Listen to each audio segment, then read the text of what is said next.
Bismillahirrahmanirrahim. Assalamualaikum warahmatullahi wabarakatuh. Alhamdulillahi rabbil alamin.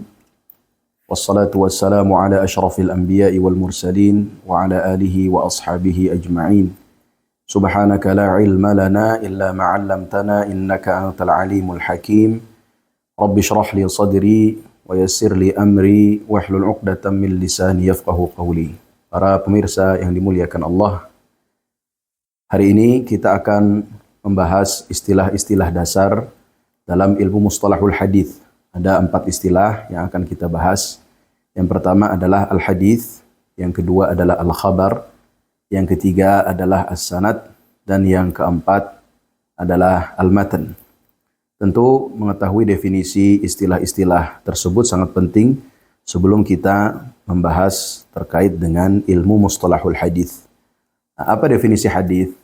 Al-hadis secara bahasa atau secara etimologi adalah al-jadid, yaitu sesuatu yang baru, dan jamaknya adalah ahadits. Lalu secara istilah atau secara terminologi maknanya adalah ma udhifa ilan nabiyyi sallallahu alaihi wasallam min qaulin aw fi'lin aw taqririn aw sifah. Segala sesuatu yang disandingkan kepada Nabi sallallahu alaihi wasallam, baik berupa perkataan, perbuatan atau persetujuan dan juga sifat. Sebagian ulama menambahkan au sifatin khalqiyatin au khuluqiyah hatta al-harakat was sakanat fil yaqdhati wal manam min ba'dil bi'tsati ila wafatihi sallallahu alaihi wasallam. Yaitu yang disandingkan kepada Rasulullah sallallahu alaihi wasallam, baik perkataan, perbuatan, persetujuan, sifat fisik, sifat akhlak, bahkan sampai gerak dan diamnya beliau dalam keadaan tidur dan dalam keadaan terjaga atau terbangun. Dari semenjak beliau diutus menjadi nabi dan menjadi rasul sampai beliau sallallahu alaihi wasallam wafat. Inilah definisi hadis. Lalu kita masuk kepada definisi al-khabar. Al-khabar secara bahasa maknanya adalah an-naba, yaitu berita. Dan jamaknya adalah akhbar, ya. Dan secara istilah atau secara terminologi ia memiliki tiga makna atau 3 pendapat para ulama. Makna yang pertama, al-khabar muradifun lil hadis. Al-khabar adalah kesamaannya hadis, sama dengan hadis definisinya. Ai anna ma'nahuma wahidun istilahan. Makna al-hadis dan khabar itu satu secara terminologi. Itu pendapat yang pertama. Pendapat yang kedua mengatakan mughayyirun lahu. Jadi al-khabar ini berbeda dengan hadis. Apa bedanya? Al-hadis ma jaa'a 'anin nabi sallallahu alaihi wasallam wal khabaru ma jaa'a 'an ghairihi. Hadis yaitu segala sesuatu yang diriwayatkan dari Rasulullah sallallahu alaihi wasallam, dan khabar segala sesuatu yang diriwayatkan dari selain Rasulullah. Jadi menurut pendapat yang kedua, bahwa hadis ini khusus, ya, untuk hal-hal yang diriwayatkan dari Rasulullah, sedangkan khabar khusus untuk hal-hal yang diriwayatkan dari selain Rasulullah. Jadi kalau kita mau gambar dalam bentuk lingkaran, ya, definisi yang kedua berarti dia 2 lingkaran yang berbeda.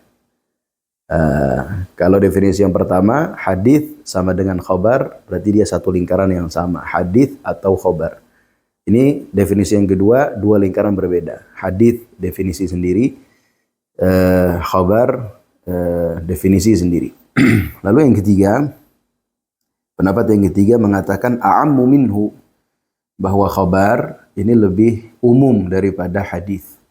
Fal haditsu ma jaa'a 'anin nabiy sallallahu alaihi wasallam wal khabaru ma jaa'a 'anhu aw 'an ghairihi. Jadi hadis itu segala sesuatu yang diriwayatkan dari Rasulullah, dan khabar segala sesuatu yang diriwayatkan dari Rasulullah dan dari selain Rasulullah. Jadi kalau mau kita gambar lingkaran, 1 lingkaran besar dan lingkaran kecil di dalamnya, gitu ya. Al-khabar itu adalah lingkaran besarnya, lingkaran kecil di dalamnya adalah al-hadis.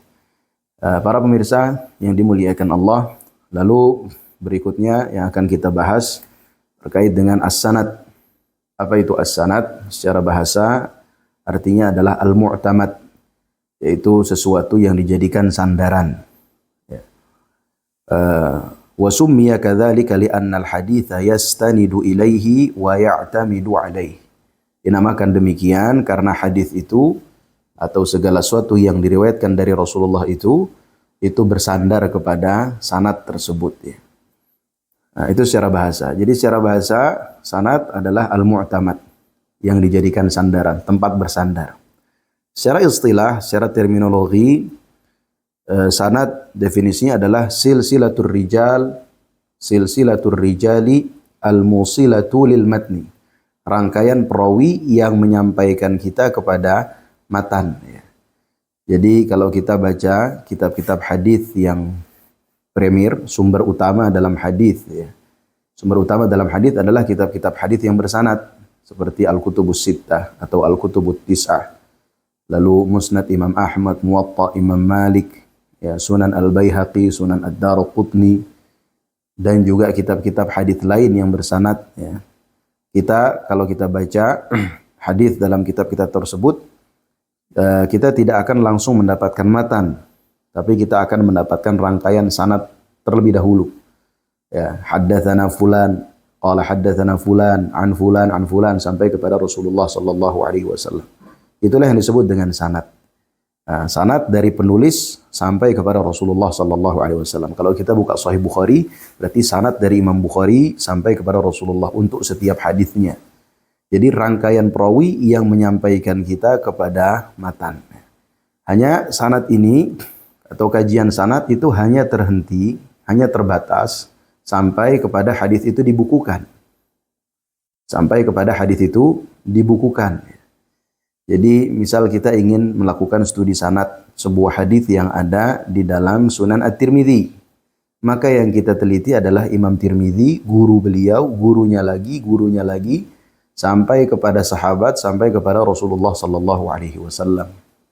Adapun yang di bawahnya Imam Tirmidzi, maka itu tidak lagi menjadi objek penelitian.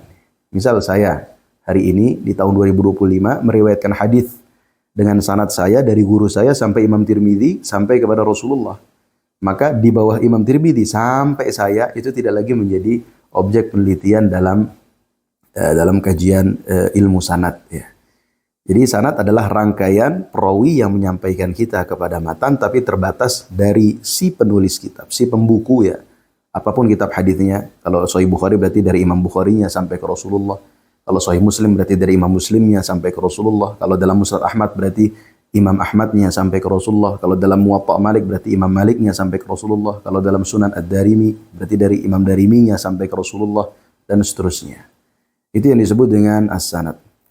Lalu berikutnya al-matan. Al-matan atau matan. Kalau sering kita sebut, ya, matan hadis. Apa definisinya? Secara bahasa definisinya adalah ma saluba wartafa'a minal ardi. Sesuatu yang keras dan menonjol dari permukaan bumi, itu disebut dengan matan secara bahasa. Adapun secara istilah definisinya adalah ma yantahi ilaihi sanadu minal kalam. Ujung dari sebuah sanad berupa perkataan. Jadi perkataan yang ada setelah sanad, ya.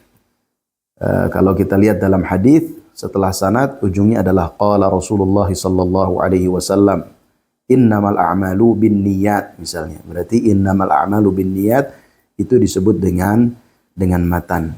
Kalau kita merujuk kepada Alfiyah As-Suyuti, beliau berkata, wasanadul ikhbaru an tariqi matnin kalisnadi lada fariqi. Wasanadul ikhbaru an tariqi matnin kalisnadi lada fariqi. Dan sanad itu adalah al-ikhbaru an tariq, memberi kabar tentang jalur. Matnin, tentang jalur matan. Kalisnadi lada fariqi. Sanad maknanya seperti isnad menurut sebagian kelompok atau menurut sebagian ulama. Jadi ada istilah sanad, ada istilah isnad, ya. Nah, ini dua istilah yang bersumber dari kata yang sama, yaitu sanada. Hanya bedanya kalau sanad artinya ya tadi silsilatur rijal al-musilah lil matan, rangkaian perawi yang menyampaikan kepada matan. Kalau isnad maknanya ada dua. Bisa makna yang pertama sama dengan sanad, artinya rangkaian perawi yang menyampaikan kepada matan. Atau yang kedua azwul hadithi ila qailihi musnadan, ya, menyandingkan sebuah perkataan kepada yang mengatakannya secara bersanad, yaitu upaya untuk menyebutkan referensi ini perkataan siapa gitu ya, itu yang disebut dengan isnad. Makna lain dari isnad. Wasanadul ikhbaru an tariqi matnin kalisnadi lada fariqi wal matnu mantaha ilaihi sanadu minal kalami wal haditha qayyadu.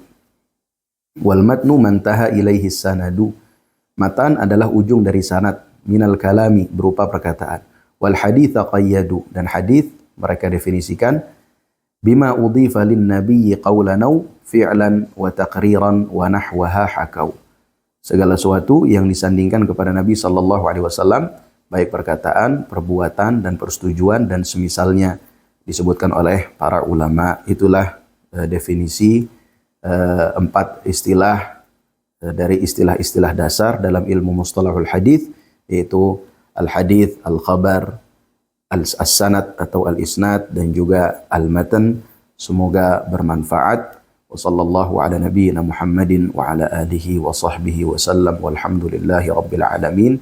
Wassalamualaikum warahmatullahi wabarakatuh.